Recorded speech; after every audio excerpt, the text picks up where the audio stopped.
বন্ধুরা, তোমরা তো অনেকভাবেই অনেকে চিকেন বানিয়ে থাকো, তো আজকে এইভাবে ট্রাই করে দেখো, একবার খেলে কিন্তু ভুলতে পারবে না। তো পুরো ভিডিওটা দেখতে থাকো, কেউ কিন্তু একদম স্কিপ করবে না। চলো, চিকেন কষা বানানোর জন্য আগে চিকেনটা ভালো করে ধুয়ে পরিষ্কার করে নিয়েছি। খুব সুন্দর করে ধুতে হবে যেন একটু ময়লা না থাকে। আর নিয়ে নিয়েছি পেঁয়াজটা লম্বা করে কেটে নিয়েছি। মশলা বানানোর জন্য নিয়ে নিয়েছি আদা, রসুন, জিরে। তো চলো, এর মধ্যে কড়া বসিয়ে দিয়েছি।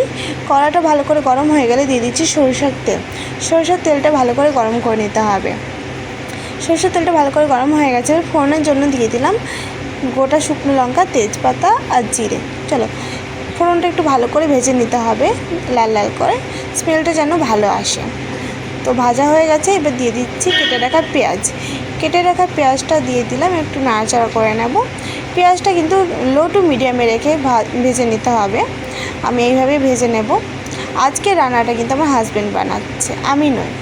তো দেখো, পেঁয়াজটা হালকা নাড়াচাড়া করে নিয়ে দুটো কাঁচা লঙ্কা দিয়ে দিচ্ছি ওর মধ্যে। তো লো টু মিডিয়ামে রেখে কিন্তু পেঁয়াজটা ভেজে নিতে হবে। তো এখানে স্বাদ মতো লবণ দিয়ে দেওয়া হলো, পরে লাগলে আবার দেব, কিন্তু না লাগলে আর দেবো না, একবারে দিয়ে দিয়েছি সেরকমভাবে। যদি কিছু পরিমাণে লাগে তো দেবো। তবে পেঁয়াজটা ভালো করে ভেজে নিতে হবে। গ্যাসের ফ্লেম কিন্তু হাই করা যাবে না, নাহলে কিন্তু পেঁয়াজটা পুড়ে যাওয়ার সম্ভাবনা থাকে। যতই নাড়াচাড়া করো না কেন, পেঁয়াজটা ভালো ভাজা হবে না যদি হাই করে রাখা হয়। তো আমার কথা শুনে তোমরা কিন্তু একবার এইভাবে ট্রাই করে দেখতেই পারো। কথা দিচ্ছি, একবার বানিয়ে দেখো, মুখে লেগে থাকবে। তো পেঁয়াজটা প্রথমে দেখে মনে হচ্ছে প্রচুর আছে, কিন্তু না, ভাজতে ভাজতে কিন্তু কম হয়ে যায়। তো দেখো, এবার দিয়ে দিচ্ছি কেটে রাখা টমেটো। তো টমেটো চাইলে তোমরা দিতেও পারো, না দিতেও পারো, যার পছন্দ না সে স্কিপ করে নিতে পারো। তো টমেটো দেওয়ার পর দিয়ে দিচ্ছি ধুয়ে পরিষ্কার করে রাখা চিকেনগুলো। তো চিকেন আর পেঁয়াজটা একসাথে ভাজতে হবে। তো গ্যাসের ফ্লেমটা এখন মিডিয়ামে রাখা হয়েছে। মিডিয়ামে রেখে কিন্তু চিকেনটা আমি ভেজে নেব। তো দেখো, দিয়ে দিচ্ছি হলুদ। তো হলুদ দেওয়ার পর কিন্তু ভালো করে ভেজে নিতে হবে।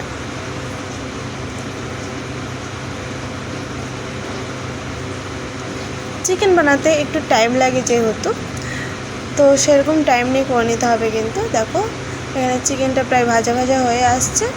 তো চিকেন থেকে জল ছাড়ছে, জল ছাড়লে চলো ওই জলেই কিন্তু সেদ্ধ হয়ে আসবে। তো ভাজা ভাজা হোক, এদিকে মশলাটাও বানিয়ে নিয়েছি, তোমাদেরকে মশলাটা দেখাচ্ছি। চলো দেখো, মশলাটা কিন্তু খুব সুন্দর করে বানিয়ে নিয়েছি, একটু গোটা ভাব নেই। তো অনেকেই গোটা গোটা ভাব রাখে, ওটাও ভালো লাগে। তো দেখো, একটা বাটির মধ্যে মশলাটা নিয়ে ওর মধ্যে দিয়ে দিচ্ছি হলুদ গুঁড়ো দেওয়ার পর দিয়ে দিচ্ছি মিট মশলা দেওয়ার পর দিয়ে দিচ্ছি লঙ্কার গুঁড়ো। বললাম তো আগে তোমাদেরকে, লঙ্কার গুঁড়ো এখানে আমি অ্যাড করব, সেই জন্য দুটো কাঁচা লঙ্কা দিয়েছিলাম। তোমরা চাইলে শুধু লঙ্কা গুঁড়ো দিয়েও বানাতে পারো, আবার কাঁচা লঙ্কা দিয়েও বানাতে পারো। তো আমি দুটোই দিয়েছি এখানটায়। মশলাটা ভালো করে মিক্স করে নিচ্ছি। দেখো, দেখতেই পাচ্ছ, খুব সুন্দর করে মিক্স করা হয়ে গেছে। এইভাবে একবারে মশলাটা বানিয়ে রাখলে কিন্তু সুবিধা হয়। দেখো, এবার মিক্স করে রাখা মশলাটা চিকেনের মধ্যে দিয়ে দিলাম। এবার চিকেন আর মশলাটা কিন্তু একসাথে খুব ভালো করে কষিয়ে নিতে হবে। এখন কিন্তু আমি গ্যাসের ফ্লেমটা লো করে রেখেছি। লো করে রাখলে বলো তো, গ্যাসের ফ্লেমটা লো করে রাখলে চিকেনটা কষানো খুব সুন্দর হয়, পুড়ে যাওয়ার সম্ভাবনাও থাকে না, আবার সেদ্ধটাও তাড়াতাড়ি হয় আমার মনে হয়। গ্যাসের ফ্লেম বাড়ালে কিন্তু তাড়াতাড়ি সেদ্ধ হয় না, গ্যাসের ফ্লেমটা কমিয়ে রেখে কিন্তু তাড়াতাড়ি সেদ্ধ হয়। এটা একবার তোমরা ট্রাই করে দেখবে অবশ্যই। তো দেখো, চিকেনটা একটু সময় নিয়ে কষিয়ে নিতে হবে। এবার মশলা ধোয়া জলটা দিয়ে দিলাম। মশলা ধুয়ে জলটা দিয়ে আবারও চিকেনটা ভালো করে কষিয়ে নেব। যত কষাবে তত কালার ছাড়বে। কিন্তু এখানে আমি কিছুক্ষণের জন্য ঢাকা দিয়ে দিচ্ছি। বললাম তো, ঢাকা দিলে চিকেনটা তাড়াতাড়ি সেদ্ধ হয়ে যাবে, আবার কি বলো তো, মশলার সাথে কষানোও হয়ে যাবে। তো মাঝে মধ্যে দেখে নিতে হবে ঢাকা খুলে, তো একেবারে ছেড়ে দিলে হবে না। গ্যাসের ফ্লেম কিন্তু লো করা আছে, মাঝে মধ্যে একটু নাড়াচাড়া দিয়ে আবার ঢাকা দিয়ে দিতে হবে। এইভাবে কষালে দেখবে তাড়াতাড়ি চিকেনটা রান্না হয়ে যায়, খেতেও টেস্টি হয় কিন্তু একদম। তো চিকেন কষা খেতে কে কে পছন্দ করে একটু জানাবে প্লিজ। তো বললাম না, আজকে আমার হাজব্যান্ড রান্না করছে, তো ওনাকে একটু দেখিয়ে দিলাম। তবে এখনও কিন্তু কষানো হচ্ছে চিকেনটা। কি বলো তো বন্ধুরা, চিকেনটা যত বেশি কষাবে তত বেশি কিন্তু টেস্ট হবে। চিকেনটা কষানোর কাছে একদম মেন ব্যাপার। চিকেন কেন, কোনো সবজি কোনো জিনিসই যদি ভালো করে কষানো না হয়, খেতে কিন্তু ভালো লাগবে না। যত তুমি কষাবে জিনিসটা তত বেশি ভালো লাগবে খেতে। তো দেখো কালারটা কত সুন্দর চলে আসছে। তো নাড়াচাড়া করে নিতেই হবে অনবরত, নাহলে কিন্তু লেগে যাওয়ার সম্ভাবনা থাকে এই সময়টা। দেখো কত সুন্দর কালার চলে এসেছে। চিকেন প্রায় কষানোই হয়ে গেছে, আর কিছুক্ষণ নাড়াচাড়া করে নিতে হবে। তো এইভাবে চিকেন কষাটা বানালে কিন্তু রুটি, ভাত, পরোটা বলো, লুচি বলো, যাই দিয়ে খাবে টাকাটা একদম জমে যাবে।